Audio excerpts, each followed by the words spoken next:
My name is Harper. I'm 27 years old, and the night my life finally cracked open started with a family dinner I never asked to attend.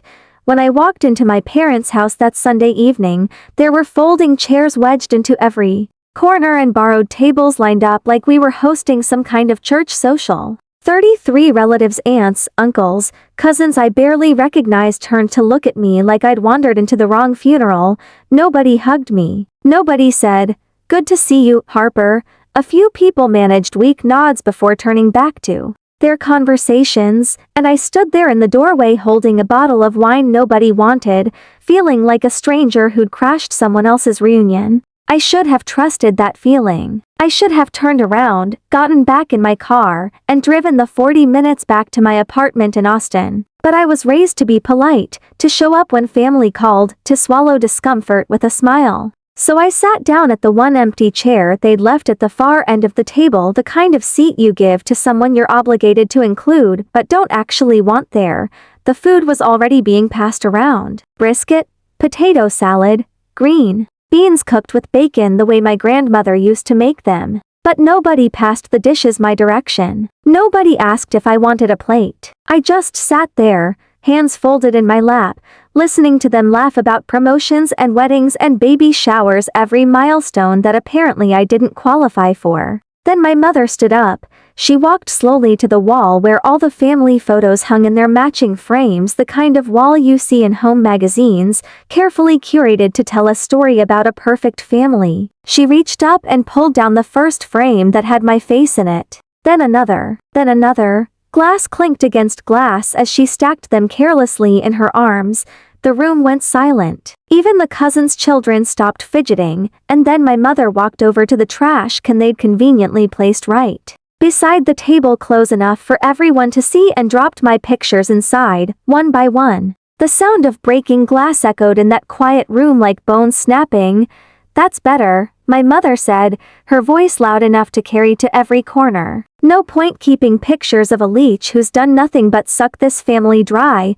My father didn't tell her to stop. He didn't look uncomfortable or embarrassed. He looked straight at me with eyes that had gone cold and flat, and he said, "You owe us, Harper. Every single dollar we ever spent raising you. You've been nothing but a wasted investment." My older sister Mallory pushed her chair back with a scrape that made people flinch. She stood up, walked around the table, and motioned toward the door like she was escorting a problem customer out of a store. Efficient, practiced, final. I didn't cry. I didn't argue. I didn't ask them what I'd done to deserve this public execution. I picked up my purse, stood on legs that felt like they belonged to someone else, and walked out of the house they just erased me from. I called a rideshare from the driveway, standing under the same porch light where I'd taken prom photos and graduation pictures, and waited in the cooling September air for a stranger to take me home. They thought that was the end of it. They thought they'd finally cut off the dead weight, made their statement, closed the book on the disappointing daughter who never quite measured up. What they didn't know, what they couldn't have known, was that I'd been quietly tracking what they were doing to my name and my credit for months. And that this dinner, this spectacularly cruel performance, was the last push I needed to stop being afraid and start fighting back.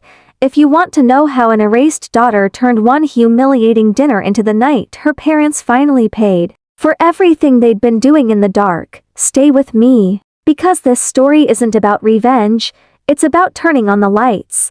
When I got back to my apartment that night, my hands were shaking, but not from what they'd said, not from the pictures in the trash or the way my own sister had ushered me out like I was trespassing. They were shaking because of what that dinner had confirmed. I wasn't their daughter anymore. I was a line item on a balance sheet, a debt they'd decided to collect, something they thought they owned the receipt for.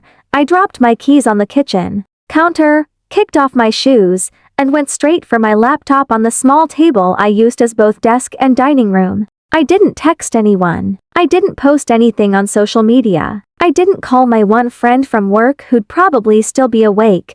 I opened a blank document and typed one sentence at the top in all caps, so I wouldn't forget why I was doing this. This is not about hurt feelings. This is about WHAD they did to my name. While the screen glowed in my dark apartment, I started rewinding everything I knew about my family, not the version we showed to neighbors and church friends, but the one that existed behind closed doors. My mother is Diane. She's a senior loan officer at a local credit union just outside Austin, the kind of woman who likes to remind you she understands money every time you try to make a financial decision without consulting her first. My father is Gerald. He co-owns a heating and air conditioning company he built from nothing, or so the story goes, and he's never let me forget how much it cost to raise a child who turned out to be, in his words, artistic instead of practical. My older sister Mallory is a guidance counselor at a middle school. The kind you see on district brochures, all soft smiles and inspirational quotes on Facebook about helping kids find their path. Together, we're the Brooks family, the polished Texas family with matching Christmas sweaters and staged photos at every barbecue, graduation, and church potluck. Offline, though, it's always been different. When I told them I was going into UX design instead of accounting or nursing, my mother called it a phase and asked when I was going to get a real job. My father would joke in front of relatives that I was the artistic one, which in his voice meant the irresponsible one, the dreamer, the one who'd never quite understand how the world really worked. Every choice I made that didn't match their script became another entry in a ledger of disappointment, another debt they believed I owed them. In college, my mother insisted I open a joint bank account with her, just to help you manage your bills. She'd said, so you don't mess up your credit before you even start. I was 19, exhausted from working 2 part-time jobs and taking a full course load, and I signed whatever she put in front of me. She set up the online banking on my laptop, saved all the passwords, and told me not to change them because I'm the one who'll be fixing things when you forget to pay something. Years later, after I'd moved to Austin and gotten my own place and my own job, she was still the one who had my social security number memorized, still the one who insisted my mail should go to their house because it's safer there, still the one who had access to accounts I'd stopped thinking about. I thought it was just her being controlling, overbearing, the way some mothers are when they can't quite let go. I didn't think it was criminal, not until the letters started coming. A few months before that dinner, I got a notice from a bank I'd never heard of, thanking me for applying for a personal loan. I assumed it was junk mail, one of those pre-approved offers designed to look official, and I threw it away. Then another envelope showed up, this time about a new line of credit in my name.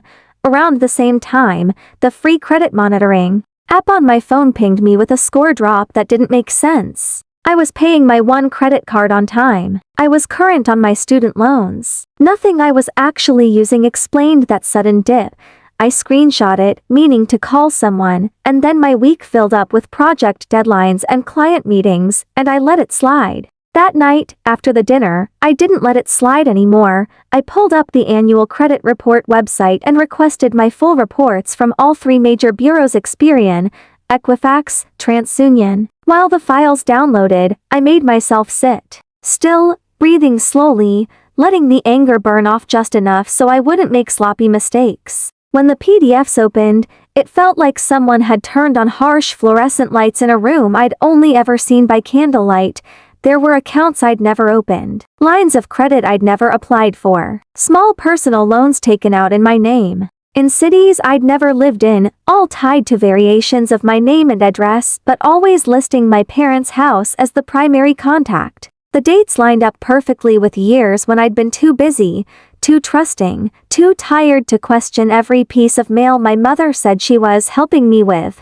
The mailing address on almost every fraudulent account was my parents' home. The phone number on several was my mother's cell. And the signatures, when I zoomed in on the digital copies, they looked like mine, but not quite. Like someone had practiced copying my handwriting just well enough to pass a busy loan officer's glance.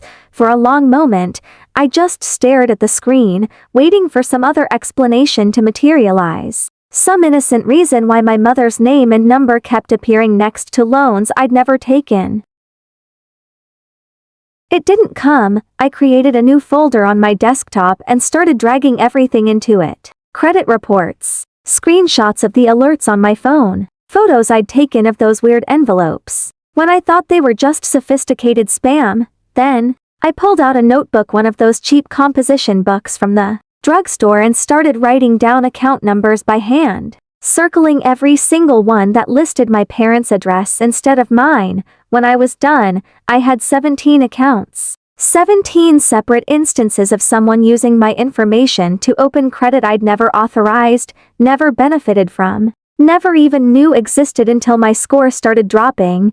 I went to the Federal Trade Commission's website and followed their identity theft reporting steps one by one. I filed an official complaint, describing in careful, unemotional language how someone with access to my personal information and my old joint bank account had opened lines of credit without my consent and routed them through an address I no longer lived at. I answered every question like I was giving testimony to a jury, because in a way, I was. After that, I placed fraud alerts with all 3 credit bureaus, then initiated a full credit freeze, locking down my file so no one could open anything new in my name, without jumping through multiple layers of verification that would require me to personally authorize it. Only when all of that was done, when the bureaucratic wheels were finally turning, did I open my design software. If there was one thing I knew how to do, it was take complicated, messy story and make it impossible to look away from.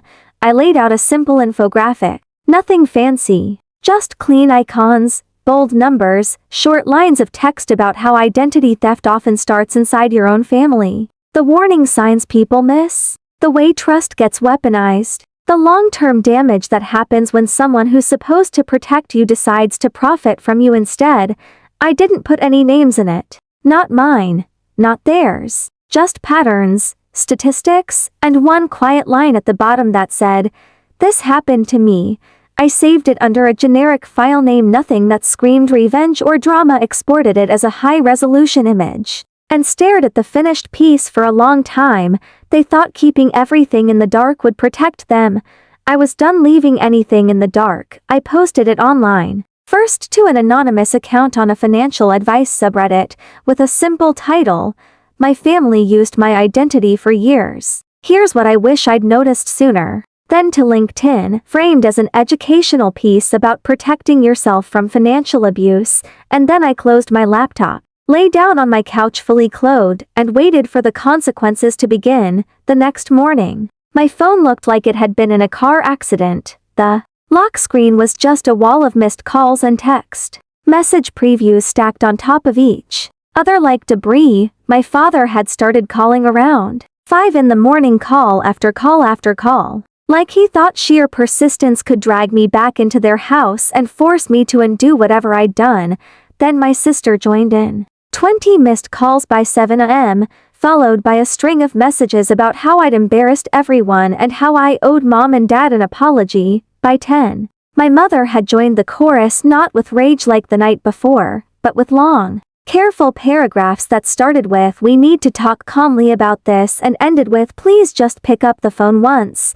I stood in my kitchen in an old t-shirt and pajama pants, watching the notification numbers climb. And I didn't open a single message. Instead, I took screenshots. One by one, I photographed the evidence of their panic and saved it to the same folder where I'd put the credit reports and the loan documents, patterns, proof, the digital paper trail of a family that only reached for me when they needed something or when they realized they'd finally pushed too far. I made coffee. I sat down at my table, and I opened my laptop again. The infographic I'd posted the night before had started gaining traction. People were commenting, sharing their own stories of parents and spouses opening accounts behind their backs. Some were asking questions. Others were just saying thank you for putting words to something they'd felt but couldn't name, and then a direct message appeared. That made my stomach drop. The username was generic, something like Finance Watcher 2024, but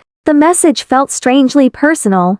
"Thank you for posting this." The layout made it really easy to understand. "Some of what you described sounds exactly like what my sister's been doing to the family." A minute later, another message from the same account. "Harper, is this you?" I stared at the screen, my coffee going cold in my hand. There weren't many people in my life who knew I did both UX work and side design projects. Even fewer who would recognize my layout style from a single infographic. I typed back carefully. Who is this? The reply came almost immediately. It's Janine. Your mom's older sister. Janine. My mother's older sister. The accountant. The one who always seemed slightly outside the family pictures. Like she'd been cropped in at the last minute to fill space. She asked if we could talk somewhere private, not in the family group chat. My mother used to blast holiday invitations and passive-aggressive reminders. We switched to a phone call. I walked out onto my tiny balcony while morning traffic hummed on the street below. And Janine's voice came through sounding tired in a way that had nothing to do with the early hour. She told me she'd seen my post on LinkedIn first, then found the same graphic reposted on Reddit. And something in her stomach had dropped, she said, because the patterns I'd described, the way someone close to you offers to help with paperwork, the way bills get redirected, the way questions get dismissed as paranoia, it all felt horrifyingly familiar. A couple of years back, Janine explained, my mother had helped her restructure some debt after a rough patch with her freelance accounting clients. Diane had told her she could consolidate everything into one simple payment, make it easier to manage. Janine had signed a stack of documents because my mother was the money expert in the family, and it seemed easier to let her handle the complicated parts.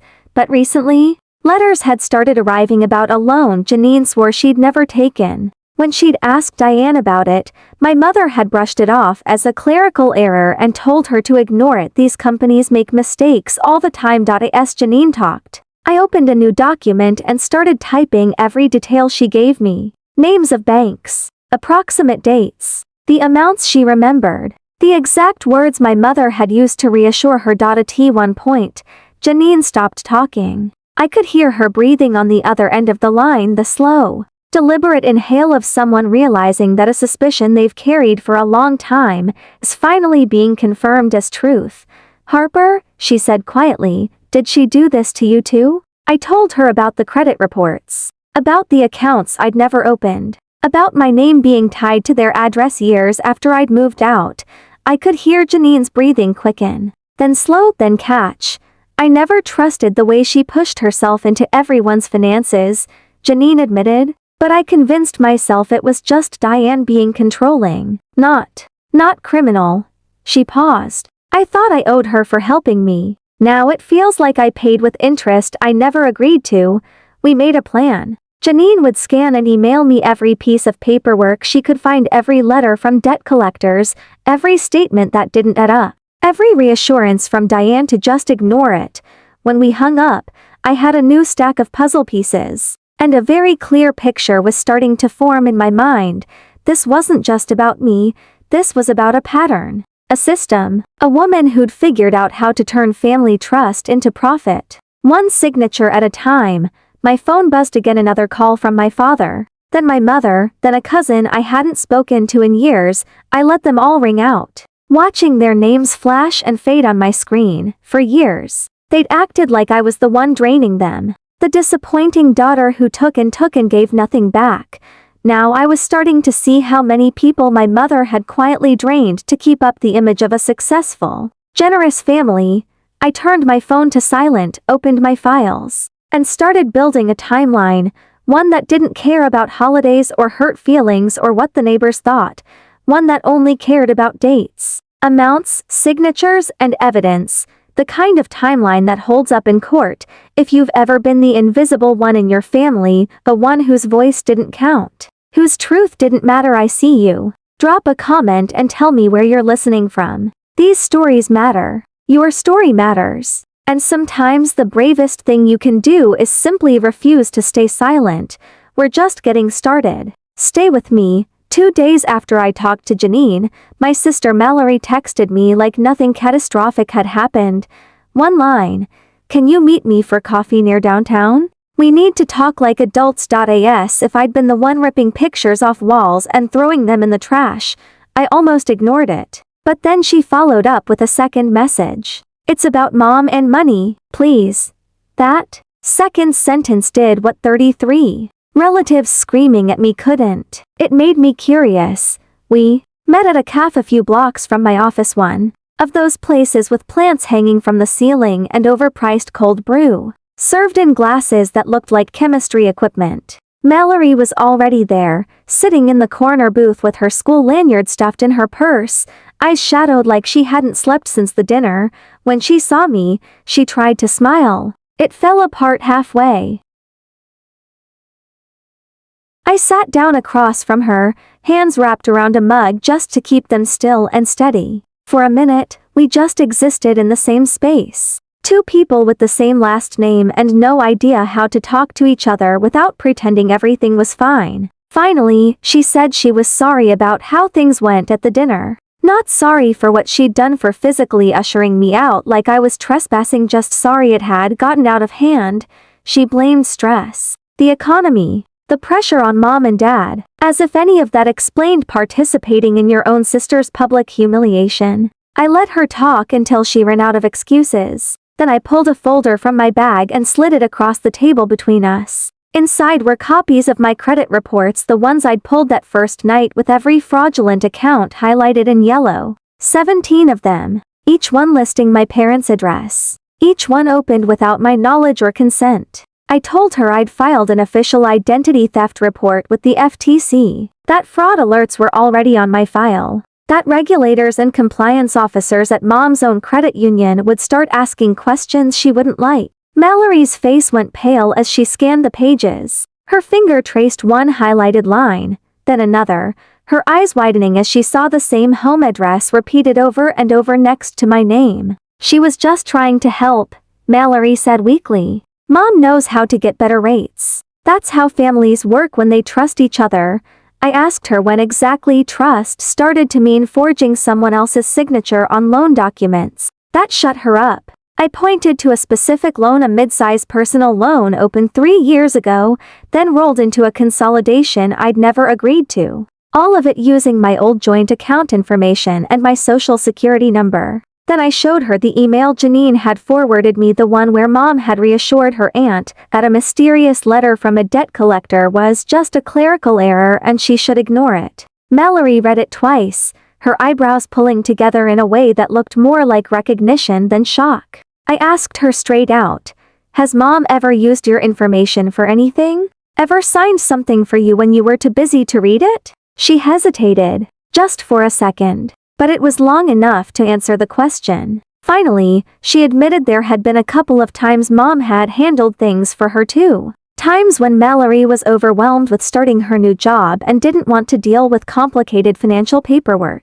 A small debt consolidation. Mom had called it a harmless cosign on a refinance. Mallory had signed a few pages where mom told her to initial and date. It had been easier than reading every line of fine print. As she talked, I opened my laptop and pulled up the notes I'd been keeping. I asked Mallory if she remembered the bank names, the rough dates, the amounts. She did. Too many of them matched the lenders on Janine's letters. Too many matched the ones attached to my fraudulent accounts. It was starting to look less like separate favors and more like a system, a machine my mother had built that ran on family trust and produced money she could redirect wherever she needed it. The more Mallory dragged up old memories, the more pieces clicked into place. Mom would show up during a crisis, someone losing a job, someone going through a divorce, someone struggling with medical bills. She'd offer to fix things. She'd collect signatures when people were tired and overwhelmed and grateful for help.